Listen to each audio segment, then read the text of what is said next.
Assalamualaikum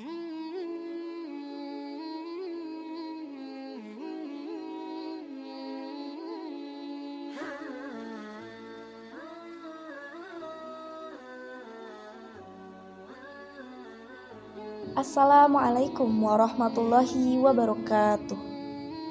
Teman-teman, apakah teman-teman pernah berpikir bahwasannya kita manusia diciptakan tujuannya untuk apa?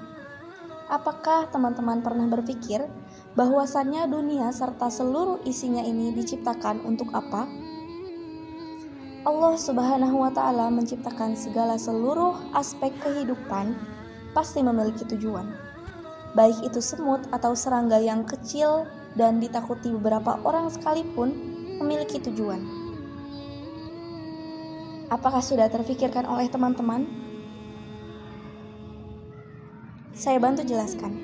Dalam Quran Surat Al-Mu'minun ayat 115, Allah Subhanahu wa Ta'ala berfirman, "Maka apakah kamu mengira bahwasannya kami menciptakan kamu untuk main-main atau tidak ada maksud?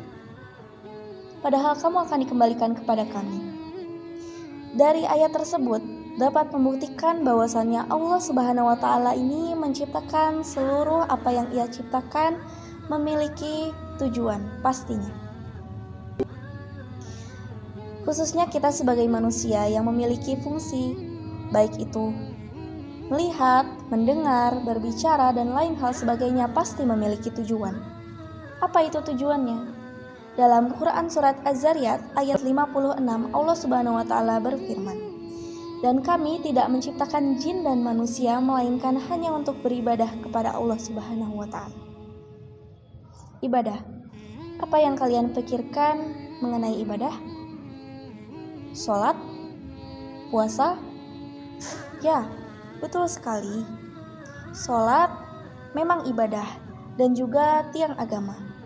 Dan juga betul bahwasannya puasa itu adalah ibadah dan syariat dari Allah Subhanahu wa Ta'ala yang patut kita jalankan.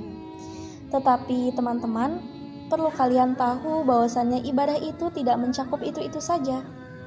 Ibadah itu mencakup seluruh aspek kehidupan.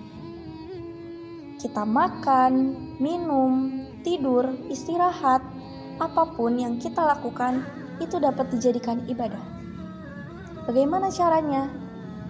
Caranya adalah dengan melibatkan Allah dalam seluruh aspek kehidupan yang kita lakukan.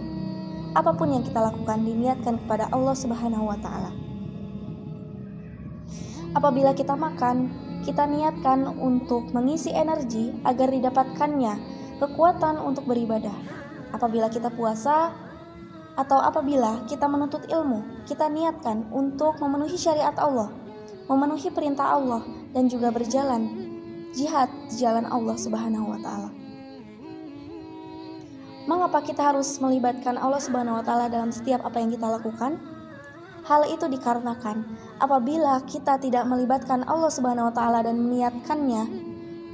meniatkan apapun yang kita lakukan karena Allah Subhanahu wa Ta'ala, hal tersebut tidak akan dianggap oleh Allah Subhanahu wa Ta'ala di hadapan beliau.